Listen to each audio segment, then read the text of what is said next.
Okay, so this is vlog number 3 of the Cyberpunk Jam, Trashcan game jam vlogging.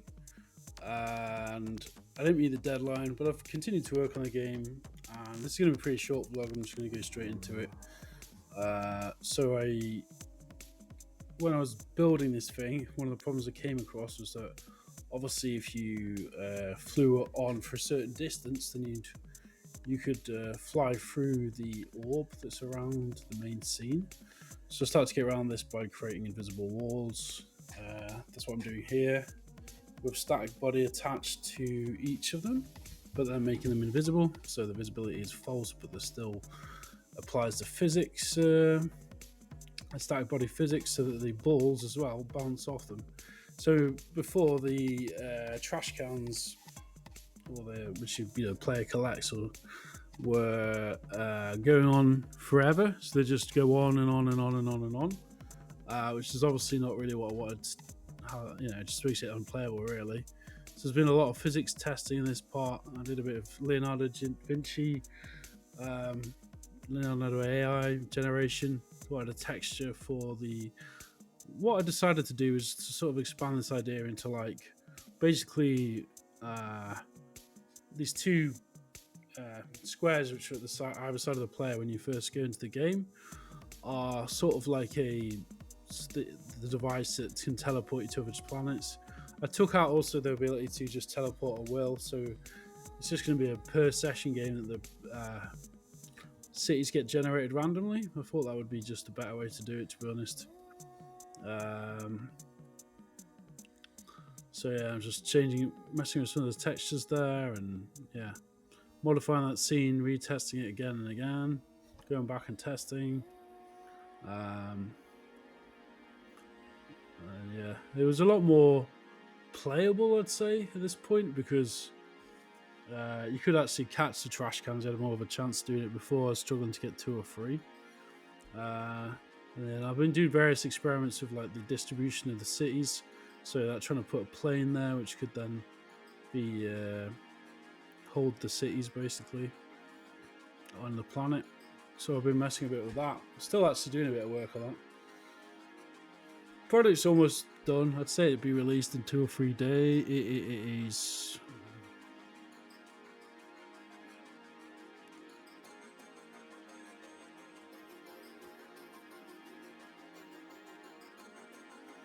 You can see there that the trash cans now reach a certain point and they bounce off, and also the player cannot fly through the map and then go into infinite space, which is good. I was trying to get a bit of assistance with ChatGPT just on doing some sort of laser that would just be shooting out. And then I sort of gave up on this after a bit. I didn't spend too long messing around with it. Just thought, again, I don't want to add too much to the code that's just unnecessary, really. But this is sort of growing organically, this code base, which is quite nice. And some of the ideas are changing as I've gone on. Some of the ways I've implemented the idea and the core game loop has changed. There's still some soon there'll be a bit of animation I introduce, but again, just going that back and forth with the testing of the physics, testing of the collection, the click-on clicks, event listeners, and such. Just going through that entire process, testing, also testing physics, just doing some sandbox testing, I guess. You can see, even from these sped up clips, that it's a lot more playable than probably it was before. And it's becoming closer to the final vision. That's the debug, if you didn't know, on the physics system, so you can actually see the bounding boxes on each object, which really does help when you just flag it on with true and a scene attribute. Yeah, it's messing around with that again. Lots of spawning in and out.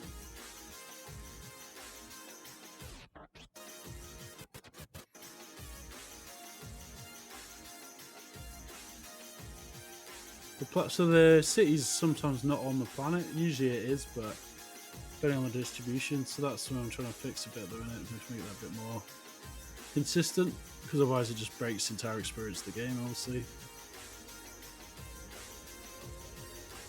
So I've been just doing a load of positionings back and forth again. For some reason, the inspector's not working on this specific scene. I'm not sure why. I don't know if it's because I've got the HUD object there. But because of that, I'm having to really manually do it a lot more, which is a bit annoying. I'm not being able to debug why that isn't working. It usually just works. It works in the index page, for example, or the front page. So I'm not sure why it's not working. Which is a little frustrating, but it's not too bad to work around it, you know. We added a bit of animation. I'm going to keep that on there.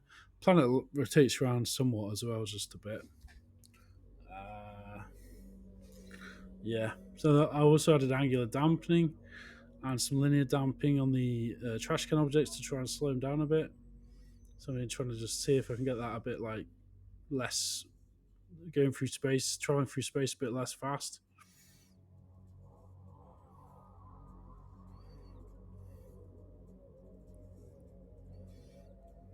You can just enjoy this show, I suppose. And just me just testing physics over and over again.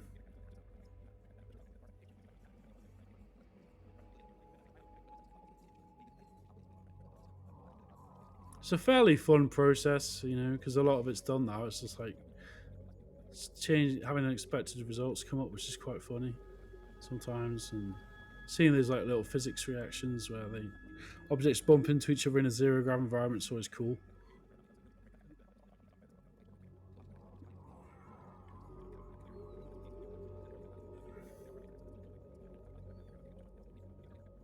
I had some game logic for the started loop of the game.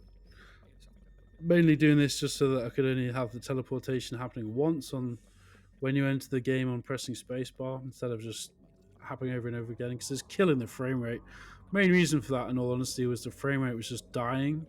Probably because the objects aren't being completely removed upon, but they should be. I thought I'd implemented that, but possibly not because the frame rate just dies if you do it about 3 or 4 times the teleportation. So I've just left it as just when you initiate the session in the game, i.e., go to the Mac currently HTML page. That'll probably change. Its name will change from the front page. You know, it just initiates the game loop when you press spacebar. Yeah, I was just playing around with different ways of generating a few more trash cans as well. I'll change this idea eventually, but yeah, tried a few different formulas out until I settled on one.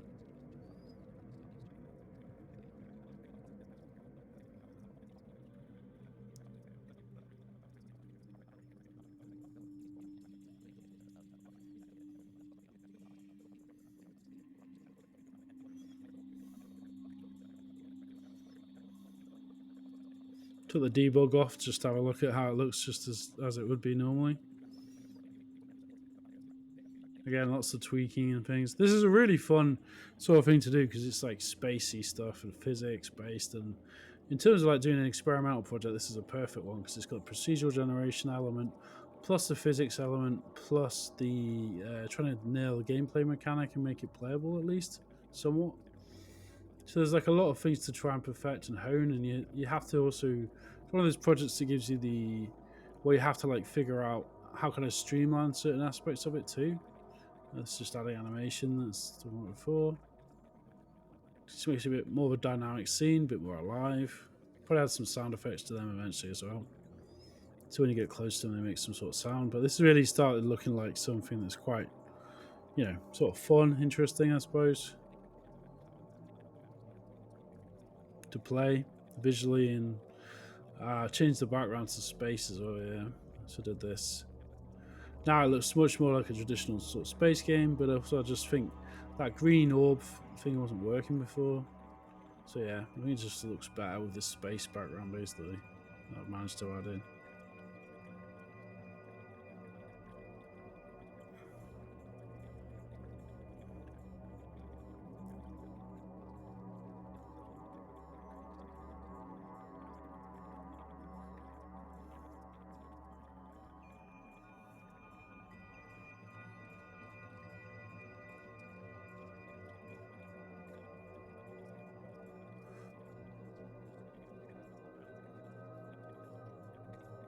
I don't want to yarble too much. I mean, just enjoy the view, I suppose, for the rest of the vlog.